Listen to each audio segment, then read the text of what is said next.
क्योंकि ऑफलाइन फरवरी में जब हो रही थी क्लास कुछ दिन, तो उसमें ये पेपर उनके सामने डिस्कस हो गए थे, तो संभवतः वो लोग ना भी आएँ।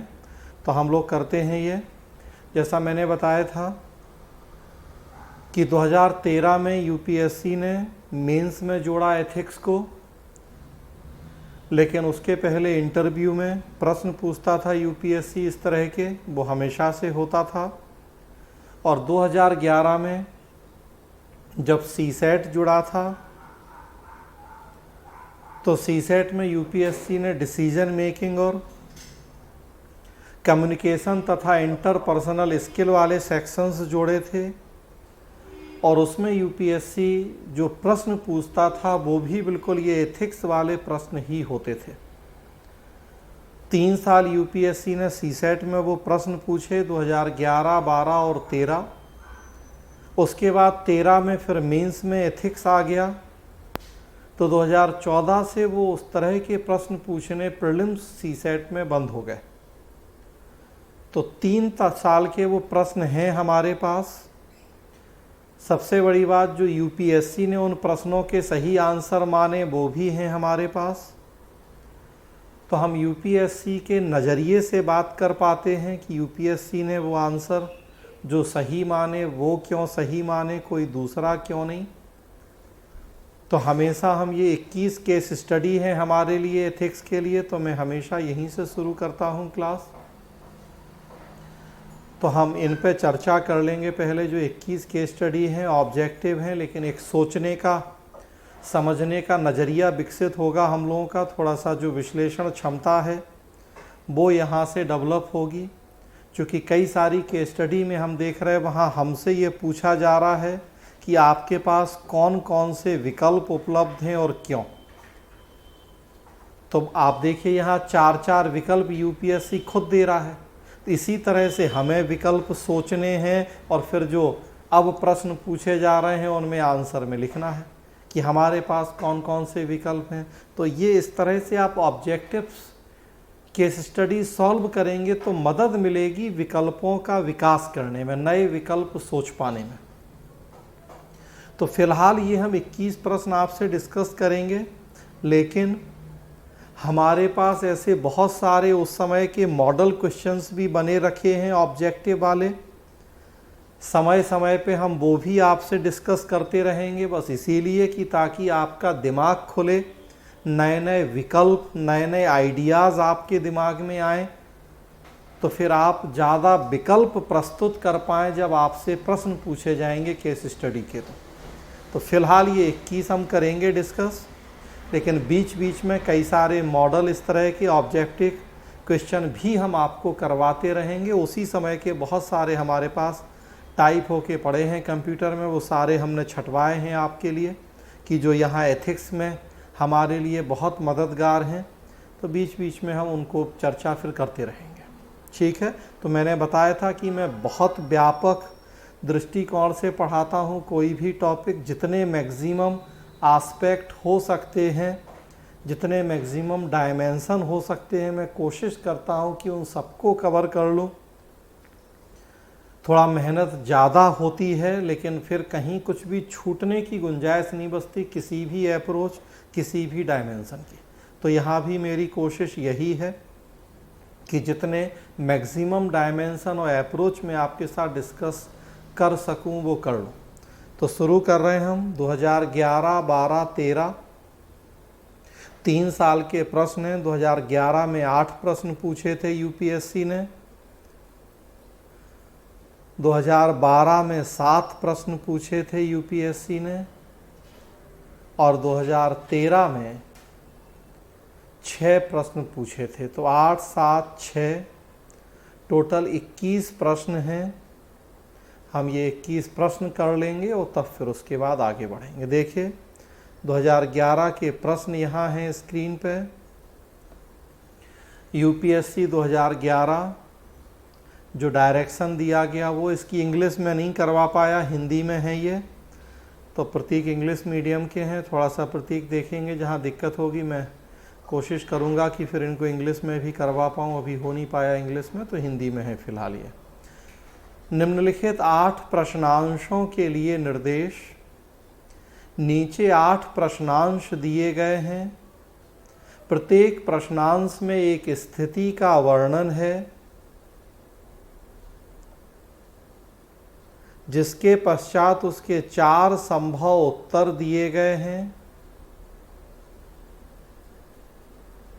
जिस उत्तर को आप सर्वाधिक उपयुक्त मानते हैं उसे आप अपने उत्तर के रूप में अंकित कीजिए। सर्वाधिक उपयुक्त। यहाँ ध्यान रखने वाली बात है कि यूपीएससी ने 2 आंसर सही माने थे प्रायोरिटी के आधार पे। सबसे सही आंसर कौन सा, फिर उसके बाद दूसरे नंबर पे सही कौन सा, और प्लस आप देखेंगे प्रत्येक प्रश्नांश के लिए केवल एक ही उत्तर चुनी। हमें एक ही चुनना था, लेकिन प्रायोरिटी के आधार पर नंबर डिसाइड किए गए थे और उत्तरों का मूल्यांकन दी गई स्थिति के लिए उपयुक्तता के स्तर के आधार पर किया जाएगा। सबसे उपयुक्त कौन सा, फिर उसके बाद उपयुक्त कौन सा, ऐसे। तो 4 में से 2 को प्रायोरिटी के आधार पर यूपीएससी नंबर देता था और यहाँ नेगेटिव मार्किंग नहीं होती थी इन प्रश्नों में। कृपया सभी प्रश्नांशों के उत्तर दीजिए। इन 8 प्रश्नांशों के लिए गलत उत्तरों के लिए कोई दंड नहीं है, तो यहाँ नेगेटिव मार्किंग की व्यवस्था नहीं थी। तो देखिए, आप पहला प्रश्न आपकी स्क्रीन पे है, पढ़ें, ध्यान से सोचें। पहले आप लोग हमें उत्तर बताएंगे और तब उसके बाद फिर हम सही उत्तर आपको बताएंगे और क्यों वो सही है तो उसकी चर्चा करेंगे। तो पहले आप लोगों को ही बताना है। 1 नंबर प्रश्न देखिए। एक महत्वपूर्ण आधिकारिक बैठक में उपस्थित न होने के कारण आपसे इसका स्पष्टीकरण मांगा गया है। शब्दों को ध्यान से पढ़ेंगे आप। आपका आसन अधिकारी जिसने आपको इस बैठक की जानकारी नहीं दी थी, अब आप पर यह दबाव डाल रहा है या रही है कि आप इसका दोष उस पर नहीं डालें।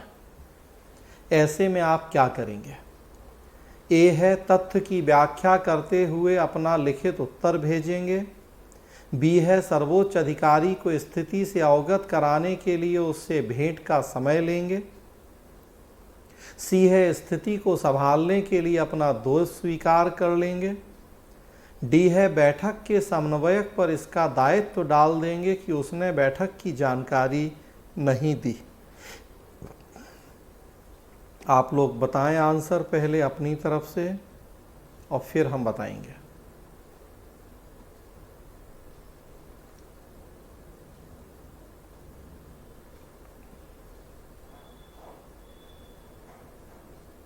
प्रतीक ए,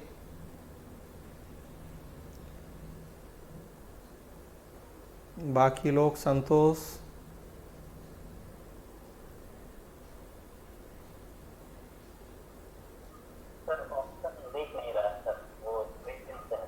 ऑप्शन दिख नहीं रहा। मैं दोबारा स्क्रीन शेयर कर रहा हूं,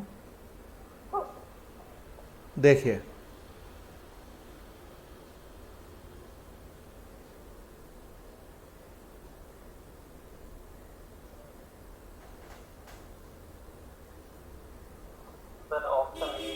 ए, Gurpreet. Option B, B for Bombay. अच्छा, बस। और जितेंद्र नहीं है? जितेंद्र कहाँ चले गए? जितेंद्र लग रहा है चले गए हैं। चलिए, ऑप्शन जो यूपीएससी ने बताए थे मैं वो बताऊंगा और उसी के अकॉर्डिंग मैं बात करूंगा, क्योंकि यूपीएससी से बढ़ के ना हम है ना कोई और है, तो हमें यूपीएससी की चीज़ों को ही जस्टिफाई करना है और सही भी है वो। तो यूपीएससी ने जो आंसर बताए थे ए और बी, 2 आंसर बताए थे यूपीएससी ने। ए सबसे सटीक आंसर और फिर उसके बाद बी। ए टिक करेंगे आप तो पूरे 2 नंबर मिलेंगे, बी टिक करेंगे तो शायद 1.5 नंबर मिलना था, कुछ ऐसा था, वो एग्जैक्टली हमें याद नहीं है। लेकिन ए पे पूरे 2 नंबर मिलेंगे जो सबसे सटीक, बी पे थोड़ा सा कम मिलेंगे लेकिन मिलेंगे। तो अब देखिए, एक महत्वपूर्ण आधिकारिक बैठक में उपस्थित न होने के कारण आपसे स्पष्टीकरण मांगा गया। महत्वपूर्ण बैठक थी, आप उपस्थित नहीं हुए। आपका आसन अधिकारी जिसने आपको बैठक की जानकारी नहीं दी थी, मतलब गलती आपकी नहीं है क्योंकि आपको जानकारी ही नहीं दी गई। जिस अधिकारी को जानकारी देनी थी उसने नहीं दी जानकारी, गलती उसकी है। अब वो आप पे दबाव डाल रहा है कि आप उस पर दोष नहीं डालिए उसका, जबकि गलती उसी की है। ये सिचुएशन है। अब ऐसे में आपको क्या करना है? तो सबसे सटीक आंसर है ए कि तथ्य की व्याख्या करते हुए अपना लिखित उत्तर भेज देंगे। चूंकि गलती आपकी नहीं है, गलती आपकी नहीं है तो आप क्यों उसका खामियाजा उठाएंगे? सो आप अपनी स्थिति बताएं पूरी बात कि भाई हमें सूचना ही नहीं दी गई, सूचना दी जाती समय पे हम जरूर आते, हमें सूचना ही नहीं मिली तो हम क्या। और लिखित उत्तर इसलिए कि कल के दिन कोई मुकर सकता है, मौखिक बातों का कोई रिकॉर्ड तो होता नहीं। आगे हम पढ़ेंगे अभी बेवर का नौकरशाही मॉडल, जो कि केस स्टडी सॉल्व करने के लिए बहुत आधार स्तंभ होगा हमारे लिए। मैक्स बेवर ने अपने नौकरशाही के आदर्श मॉडल में कहा है ये कि हमें नौकरशाही को कार्यकुशल बनाना है तो लिखित दस्तावेजों की व्यवस्था होनी चाहिए। मतलब नौकरशाह जो भी काम करते हैं लिखित रूप में उनके रिकॉर्ड रखे जाएं ताकि कल के दिन कोई मुकरे नहीं, आरोप प्रत्यारोप ना करे। हमारे पास रिकॉर्ड रहेगा, दूध का दूध पानी का पानी हो जाएगा। हम बात कर रहे थे रेड मूवी की, तो देखिए अजय देवगन ने कहा प्राइम मिनिस्टर से कि आप लिखित में हमें ऑर्डर दे दीजिए रेड रोकने का, हम रोक देंगे। कभी भी कोई गलत काम लिखित रूप में नहीं कहता करने या करवाने के लिए, हमेशा रिकॉर्ड होता है उसका। तो इसलिए आप लिखित उत्तर भेज दें सबसे सटीक अपनी स्थिति बताते हुए। तो ए सबसे सही आंसर है। बी है अपने सर्वोच्च अधिकारी को स्थिति से अवगत कराने के लिए उससे भेंट का समय लेंगे। तो फिर दूसरे नंबर पे ये है कि आपका जो सीनियर है उससे मिलें, टाइम लें और फिर उसे अपनी स्थिति बता दें मौखिक तौर पे। लेकिन क्या पता आपका उच्च अधिकारी, आपके वो जो आसन अधिकारी है उससे मिला हुआ ना, आपकी बात ध्यान से दे, आपके आसन अधिकारी ने पहले उसके कान भरे हों। तो ऐसी स्थिति में सबसे बेहतर क्या है कि लिखित रूप में आप उत्तर भेज दीजिए। सबके पास रिकॉर्ड है, मेल भेजा या फैक्स किया, जो भी ऑन रिकॉर्ड हैं चीज़ें सारी, टॉप से लेके बॉटम, जिसको मर्जी देखना हो देखे। भाई आप गलत नहीं है तो क्यों डरेंगे। दूसरे नंबर पर फिर है कि चलिए अपने सीनियर से मिलें और उसे बता दें स्थिति। सी, स्थिति को संभालने के लिए अपना दोष स्वीकार करेंगे। जब आपका दोष ही नहीं है तो क्यों स्वीकार करेंगे? ये तो दब्बूपना है, डर जाना है। ऐसे तो कोई भी कभी भी आपको डरा दे, ब्लैकमेल करे। एक अच्छे अधिकारी आप बन ही नहीं पाएंगे कभी अगर इस तरह से डरपोक होंगे आप तो, कि आपकी गलती नहीं है फिर भी आप अपनी गलती मान लें। आजकल तो गलती होने के बाद लोग नहीं मानते और यहाँ आपकी नहीं है और आप मान लें। और डी है कि बैठक के समन्वयक पर इसका दबाव डालेंगे। बैठक के समन्वयक की गलती नहीं है, आपके आसन अधिकारी की गलती है, तो दूसरे पे क्यों दोष डालेंगे? ना खुद आपकी गलती है तो लेंगे जिम्मा, दूसरे की गलती नहीं है तो दूसरे को क्यों बलि का बकरा बनाएंगे? भाई जिसकी गलती है वो जिम्मेदार वो है। आप अपनी स्थिति स्पष्ट कर दीजिए बस। तो सी नहीं है आंसर, डी नहीं है आंसर, सबसे सटीक आंसर है ए। तो आप देखिए यहाँ कि जैसे अब चलिए दो ऑप्शन तो गलत हैं, लेकिन दो ऑप्शन आपको पता लगे कि कभी ऐसी स्थिति केस स्टडी वाली आ जाएगी, बस इसी में हम ABCD हटा दें। देखिए यही अब एथिक्स में आपको केस स्टडी दे दें, इतना ही तो चेंज करना है कि ऑप्शन नहीं देना है, बाकी ये 4 लाइन में कहानी लिख देना है। और फिर पूछेंगे ऐसे में आप क्या करेंगे, बताइए आपके पास क्या क्या विकल्प हैं। तो देखिए ये आज के लिए होगी केस स्टडी, ऑप्शन हटा दीजिए। तो यहाँ चूंकि ऑप्शन है, UPSC की तरफ से ऑप्शन है, तो यहाँ से अब आप थोड़ा थोड़ा सा दिमाग में बिठाइए कि अच्छा क्या क्या ऑप्शन बनते हैं इस तरह की समस्याओं में। तो फिर आपका दिमाग धीरे धीरे हमने कहा वो नए नए ऑप्शन सोच पाएगा, खोज पाएगा, एनालिसिस कर पाएगा, और तब फिर हम ज़्यादा परफेक्ट हो जाएंगे केस स्टडी सॉल्व करने में। जहाँ हमें 3-4 ऑप्शन बताने होंगे, हम खटखट बता देंगे कि अच्छा उस केस स्टडी में हमने पढ़ा था कि ये ऑप्शन दिए थे, उसमें वो ऑप्शन थे, तो हम इस तरह के जवाब यहाँ दे सकते हैं। आगे बढ़ें। दूसरा, जहाँ कोई डाउट हो, क्वेरी हो तो पूछ सकते हैं। दूसरा प्रश्न देखिए आपकी स्क्रीन पे है। एक स्थानीय गुंडे ने आपकी खाली पड़ी जमीन पर अवैध निर्माण कर दिया है। उसने जमीन खाली करने का आपका अनुरोध ठुकरा दिया है और आपको यह धमकी दे डाली है कि यदि आपने यह जमीन सस्ते दामों पर उसे नहीं बेची तो आपको भीषण परिणामों का सामना करना पड़ेगा। ऐसे में आप क्या करेंगे? ए है अपनी जमीन सस्ते दामों पर उसे बेच देंगे। बी है आवश्यक कार्यवाही के लिए पुलिस के पास जाएंगे। सी है अपने पड़ोसियों से मदद मांगेंगे। डी है उस गुंडे से और अधिक कीमत पाने के लिए उससे बातचीत करेंगे। बताइए।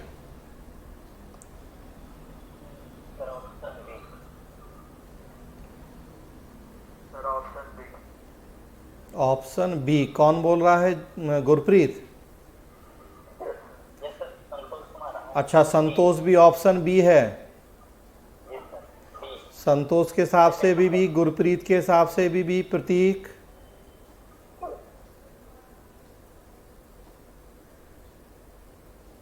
प्रतीक क्या है ऑप्शन आंसर? बी। तीनों लोगों के हिसाब से बी। हाँ ठीक है, सही है आप लोग। पहला आंसर बी है, दूसरा आंसर डी है। तो आप समझ रहे हैं कि स्थानीय गुंडे ने जमीन पर कब्जा किया है, अवैध निर्माण किया है, खाली नहीं कर रहा है, वो आपका अनुरोध ठुकरा दिया है और उल्टा धमकी दे रहा है आपको कि सस्ते दामों पे आप ज़मीन बेच दें। नहीं करेंगे ऐसा तो गंभीर परिणाम होंगे। तो सबसे सटीक आंसर यही है कि हमारे देश में और दुनिया के बाकी देशों में भी लॉ एंड ऑर्डर के रखरखाव के लिए, इस तरह की समस्याओं से निपटने के लिए पुलिस की व्यवस्था की गई है। तो सबसे सटीक कार्यवाही यही है कि हम आवश्यक कार्यवाही के लिए पुलिस के पास जाएंगे। सबसे सटीक आंसर यही।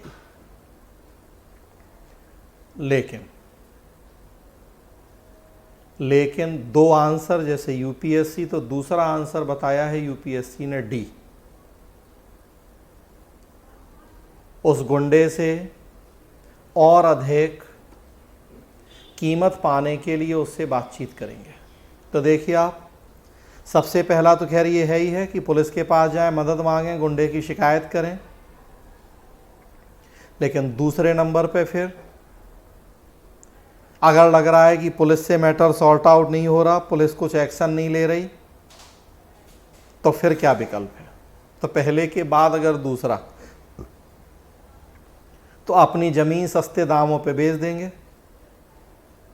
वो तो जैसा गुंडा कह रहा है तो वो है। अपने पड़ोसियों से मदद मांगेंगे। इस स्थिति में क्या पड़ोसी मदद करेंगे? पड़ोसियों से मदद मांगना कितना व्यावहारिक? इस स्थिति मतलब आज कोरोना की बात नहीं कर रहे हैं, वैसे ही कि स्थानीय गुंडा है, धमकी दे रहा है। ऐसी स्थिति में पड़ोसी आते हैं मदद करने, अगर व्यावहारिक बन के सोचा जाए तो। हमें धमका रहा है गुंडा, पड़ोसियों को धमकाने लगेगा, तो सी नहीं है।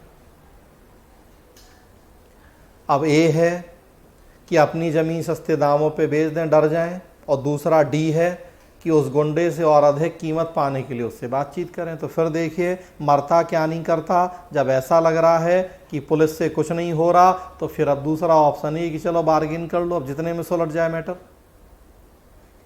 तो ए की तुलना में फिर डी ज़्यादा ठीक है कि एकदम सरेंडर कर देने से तो बेटर है कि भाई गुंडे से फिर अब एक बार बैठ के बातचीत कर लो कि देखो ये तो जो आप बोल रहे हैं अमाउंट बहुत कम बोल रहा है, कुछ इसी में बढ़ाओ। मार्केट कॉस्ट तो इतनी है ज़मीन की और आप जो बता रहे हैं बहुत कम है, तो भाई चलिए अब हम आपसे मान रहे हैं आपकी बात, दे रहे हैं आपको ज़मीन, लेकिन कुछ आप कीमत बढ़ाइए। तो ये फिर अब व्यावहारिक अप्रोच है। तो सबसे पहला तो बी है कि उनकी आवश्यक कार्यवाही के लिए पुलिस के पास जाना है, मदद मांगना है, लेकिन फिर उसके बाद दूसरा कि जब कोई और रास्ता नहीं दिख रहा, पुलिस से भी मदद अगर नहीं हो पा रही, तो फिर डी है कि फिर अब भैया गुंडे के से बातचीत करना है, जितने में बार्गेन होके सौदा सेट हो जाए तो बस वैसा कर लेंगे। आजकल गुंडे तो नहीं, लेकिन कुछ दूसरे रूपों में चल रहा है। लोगों ने ज़मीनों पे, घरों पे कब्जे कर लिए, कोचिंगों के किराए नहीं दे रहे हैं, मकान मालिक किराया मांग रहा है तो पुलिस की धमकी दे रहे हैं। थोड़ा सा परिवर्तित रूप में चल रही हैं आजकल ये समस्याएं, दिल्ली में खूब हो रही। 4-4 महीने से कोचिंग वाले जो किराए पे कोचिंग चला रहे हैं, उन्होंने रेंट नहीं दिए मकान मालिकों की रोजी रोटी उसी से चलती है। वो तैयार नहीं है, वो कह रहे हैं हम पुलिस में चले जाएंगे, कोरोना में भी रेंट मांगा जा रहा है हमसे, ये वो। तो ऐसी स्थिति में क्या तरीका है भाई? पुलिस के पास जाओ तो मकान मालिक भी तो जाएगा पुलिस के पास।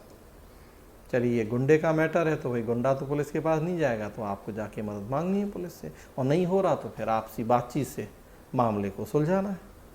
उसमें जितना ज़्यादा पैसा मिल जाए वो कोशिश करनी है। तो 2 नंबर आंसर है। आगे बढ़ें। 2 नंबर प्रश्न था। 3 नंबर देखिए। 3 नंबर प्रश्न है स्क्रीन पे। अगले 2 दिनों में अपने मुख्यालय के लिए आपको एक अति महत्वपूर्ण कार्य पूरा करना है। अचानक ही आप दुर्घटनाग्रस्त हो जाते हैं। आपका कार्यालय आप पर यह जोर डाल रहा है कि आप कार्य को पूरा करें। ऐसे में आप क्या करेंगे? ए है, काम पूरा करने की अंतिम तिथि आगे बढ़ाने की अनुमति मांगेंगे। बी है, अपने मुख्यालय को सूचित करेंगे कि आप समय से काम पूरा कर पाने में असमर्थ हैं। सी है, अपने मुख्यालय को एक वैकल्पिक व्यक्ति का नाम सुझाएंगे जो कार्य पूरा कर सकता है। और डी है, ठीक होने तक अलग बने रहेंगे। बताइए।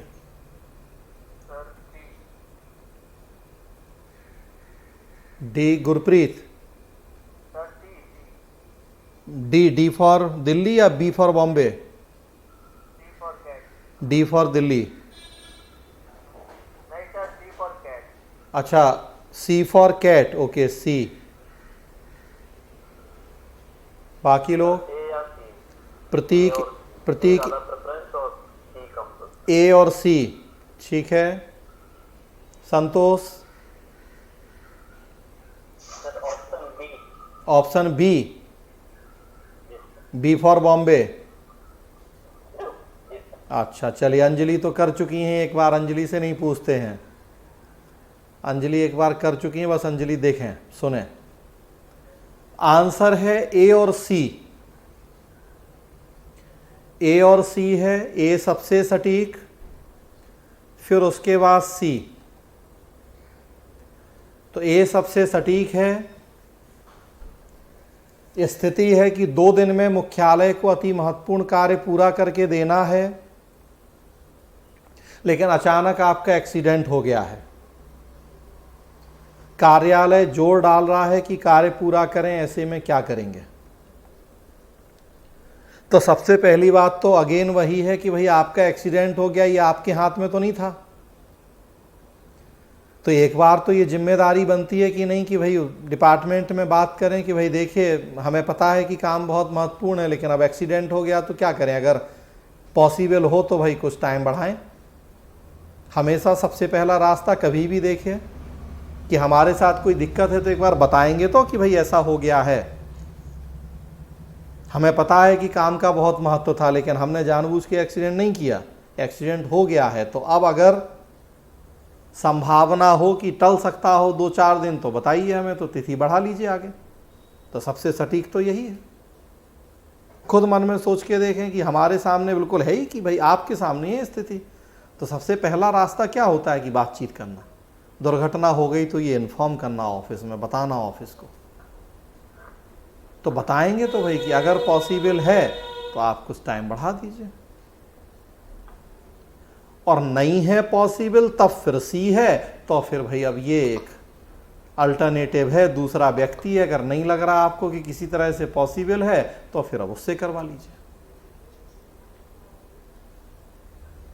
बी अपने मुख्यालय को सूचित करेंगे। में भी तो सब सूचित किया जा रहा है ना सर, ऑप्शन बी में भी तो है हैं? मुख्यालय को सूचित करेंगे कि समय पर नहीं कार्य पूरा कर पा रहे हैं। नहीं नहीं, तो इसमें तो ये हो गया कि सीधा आपने सरेंडर कर दिया कि हम नहीं कर पाएंगे। ए और बी का अंतर देखिए, बी है नेगेटिव, ए है पॉजिटिव। बी ये बता रहा है कि हम काम पूरा नहीं कर पाएंगे अब, और ये कह रहा है कि अभी नहीं कर पाएंगे, कुछ टाइम बढ़ा दीजिए। दोनों की अप्रोच देखिए, बस अब यही तो सीखना और सिखाना है हमें कि एक ही अप्रोच पॉजिटिव है कि हम अभी नहीं कर पा रहे, एक्सीडेंट हो गया है, कुछ टाइम अगर बढ़ सकता है तो बढ़ा दीजिए। और बी सरेंडर कर देना है कि हम काम नहीं कर सकते, बस बात खत्म हो गई। देखिए आप दोनों की अप्रोच का अंतर। तो बी में अप्रोच पूरी तरह से नेगेटिव है कि हम काम नहीं कर सकते, और ए में उम्मीद है कि अभी नहीं कर सकते, कुछ दिन बाद कर देंगे, अगर टाइम बढ़ाना संभव है तो बढ़ा दीजिए। और डी है ठीक होने तक अलग बने रहेंगे, मतलब कि पलायनवादी हैं ये तो, कि पलायन कर गए, पता है आपको कि इतना महत्वपूर्ण काम था और अब अपने आप को अलग कर लिया। तो आपको स्थितियों से भागना नहीं है, स्थितियों से लड़ना है, निपटना है। भाई एक्सीडेंट हो गया, आपकी गलती नहीं है तो ऑफिस की भी तो गलती नहीं है। कोई ऑफिस के बॉस ने तो एक्सीडेंट नहीं करवाया आपका, तो अपनी जिम्मेदारियों से आप भाग भी नहीं सकते हैं। ठीक है एक्सीडेंट हुआ है, लेकिन उस ऑफिस के वर्कर हैं, ऑफिस आपके ऊपर भरोसा कर रहा है, तो उसके प्रति आपकी जिम्मेदारी है, तो आप उससे भाग भी नहीं सकते। तो इसलिए ए कि भाई कुछ अगर समय बढ़ सकता हो तो वो, और अदरवाइज सी कि फिर एक वैकल्पिक व्यक्ति का नाम कि ये हमारी जगह इस काम को कर लेगा। बी बिल्कुल नहीं होगा, क्योंकि ये नेगेटिव अप्रोच है कि हम असमर्थ हैं, और डी पलायनवादी रवैया है, तो ये भी नहीं होना है। चलिए 4 नंबर देखिए। किसी एक भूकंप प्रभावित क्षेत्र में भूकंप के बाद जीवित बचे लोगों को मूलभूत चिकित्सा सुविधाएं प्रदान करने के लिए आपको प्रभारी अधिकारी नियुक्त किया गया है। आपकी हर संभव कोशिश के बावजूद लोग आपके ऊपर यह आरोप लगा रहे हैं कि आप राहत के लिए दी गई राशि से पैसे बना रहे हैं। ऐसे में आप क्या करेंगे? ए, आप चाहेंगे कि इस संबंध में जांच पड़ताल प्रारंभ की जाए। बी, अपने वरिष्ठ अधिकारी से निवेदन करेंगे कि वे आपके स्थान पर किसी दूसरे व्यक्ति को नियुक्त कर दें। सी, इन आरोपों पर कोई ध्यान नहीं देंगे। और डी, जब तक मामला सुलट नहीं जाता कार्य में आगे कोई पहल नहीं करेंगे।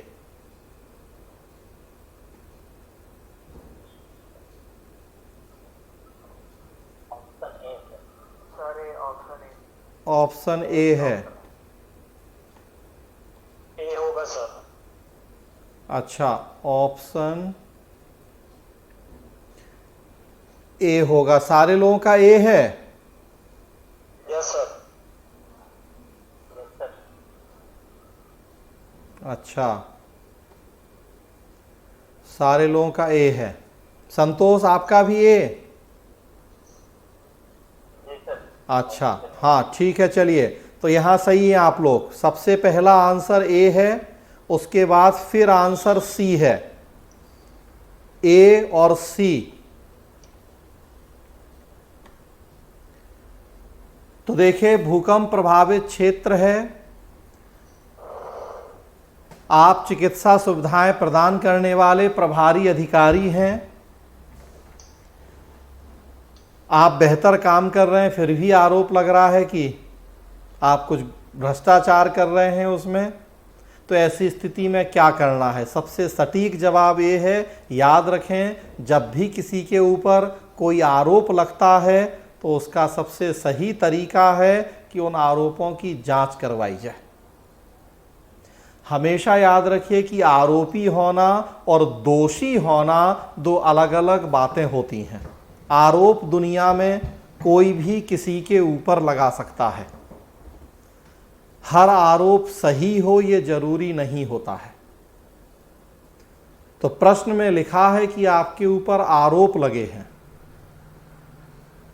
अभी आप दोषी नहीं हुए हैं साबित, आरोपी हुए हैं आप, कि आपके ऊपर आरोप लगा रहा है कोई, अब वो सही या गलत, तो सबसे बेस्ट वे है कि उन आरोपों की जांच करवाई जाए। और कहीं भी आप देखते हैं व्यवहार में किसी के ऊपर कोई भी आरोप लगता है, तुरंत एक जांच कमेटी बनाई जाती है, एसआईटी या जहां जो भी, कि आरोपों की जांच। तो इसलिए ए सारे लोगों ने सही बताया है। और फिर उसके बाद सी है कि अगर हमने कोई गलती नहीं करी है, हम ईमानदार हैं, तो ठीक है, फिर बोलने वाले तो बोलते हैं, आलोचना करने वाले करते हैं। मोदी को रोज कितना कांग्रेसी और बाकी सब, लेकिन अब रोज मोदी जवाब देने तो नहीं आते हैं। ठीक है भाई, जिसको जो बोलना है बोलो, हम अपना काम कर रहे हैं ईमानदारी से, चुपचाप तो कर रहे हैं। तो फिर दूसरा, फिर सी है। उसके बाद बी है कि अपने वरिष्ठ अधिकारी से निवेदन करेंगे कि आपके स्थान पर किसी दूसरे व्यक्ति को नियुक्त कर दे। अगेन देखे वही डर के भाग जाना, पलायन कर जाना। डी है जब तक मामला सुलझ नहीं जाता, कार्य में आगे कोई पहल नहीं करेंगे, तो तब तो फिर वही कि इतने डरपोक हैं आप, इतना पलायनवादी रवैया है, थोड़ा कोई कुछ आके डांटेगा, फटकारेगा, कुछ आरोप लगाएगा, तुरंत आप आइसोलेट कर लेंगे, बंद होके बैठ जाएंगे, जिम्मेदारी से मुंह मोड़ लेंगे। तो ऐसा तो नहीं हो सकता भाई, आरोपों का सामना करना है, और अगर आप गलत नहीं है तो फिर किस बात का डर है। तो अपना काम ईमानदारी से आप कर रहे हैं तो करते रहना है, और आरोप लग रहा है तो ठीक है भाई, जांच करवा लो, हम तैयार हैं हर जांच का सामना करने के लिए, हमें पता है कि हमने कोई गलती नहीं करी।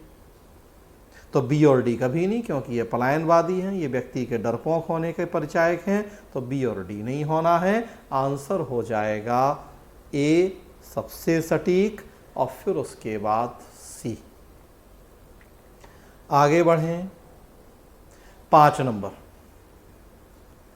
एक बाढ़ पीड़ित क्षेत्र में आपको अल्प सूचना पर नौकाएं भाड़े पर लेने का दायित्व दिया गया है। नौका मालिकों द्वारा बताई गई कीमतों को देखने पर आप पाते हैं कि न्यूनतम कीमत सरकार की अनुमोदित दर से लगभग 3 गुना अधिक है। ऐसे में आप क्या करेंगे? ए है उनके प्रस्ताव को रद्द कर नई कीमतें मंगवाएंगे। बी है न्यूनतम कीमत को स्वीकार कर लेंगे। सी है मामले को सरकार के पास भेज देंगे और प्रतीक्षा करेंगे। और डी है नौका मालिकों को धमकी देंगे कि उनका लाइसेंस रद्द हो सकता है।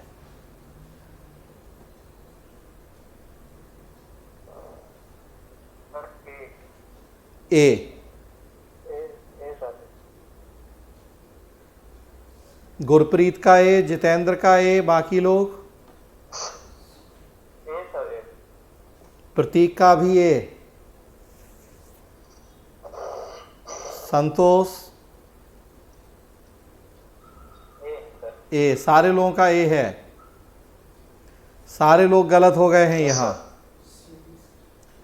सारे लोग गलत हो गए हैं यहां। सर स्क्रीन शेयर कर दें फिर से एक बार। अच्छा, स्क्रीन शेयर कर रहे हैं फिर से।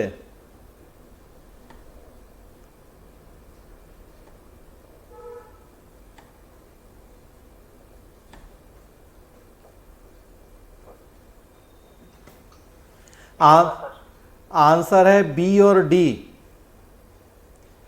बी और डी। अब देखिए आप यहां, अब देखिए क्या गलती हो गई आप लोगों से। यहां एक बाढ़ पीड़ित क्षेत्र है,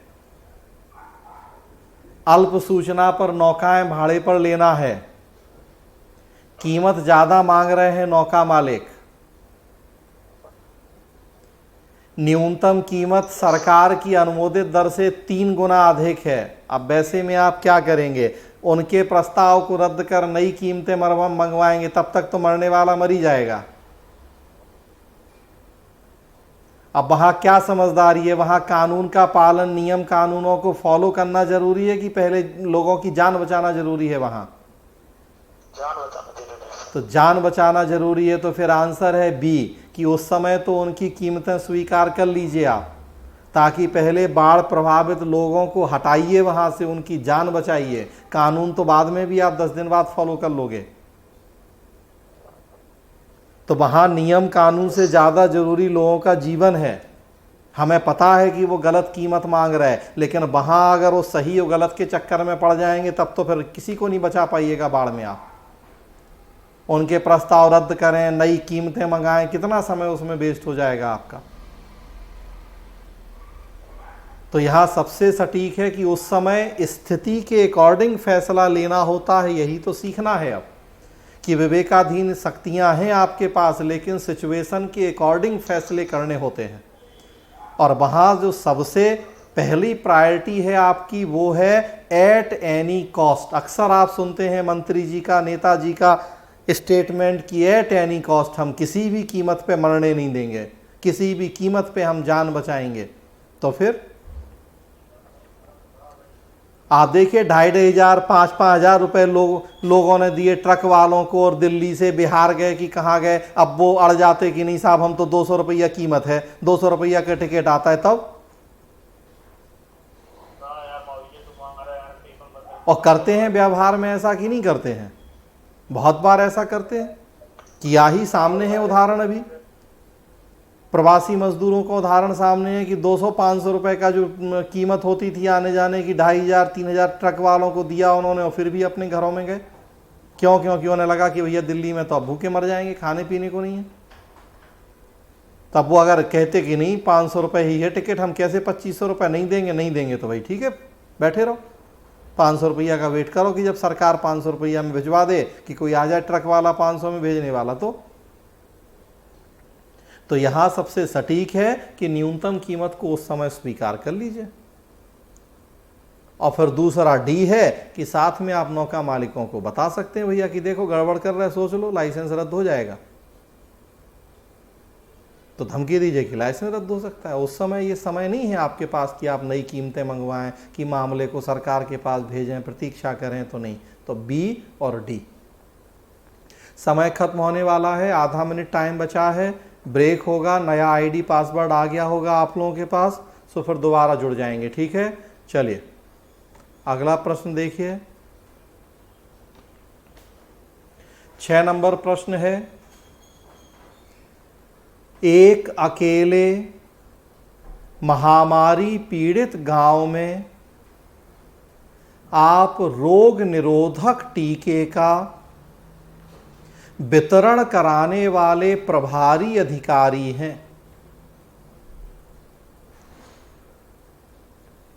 आदित्य बंद कर।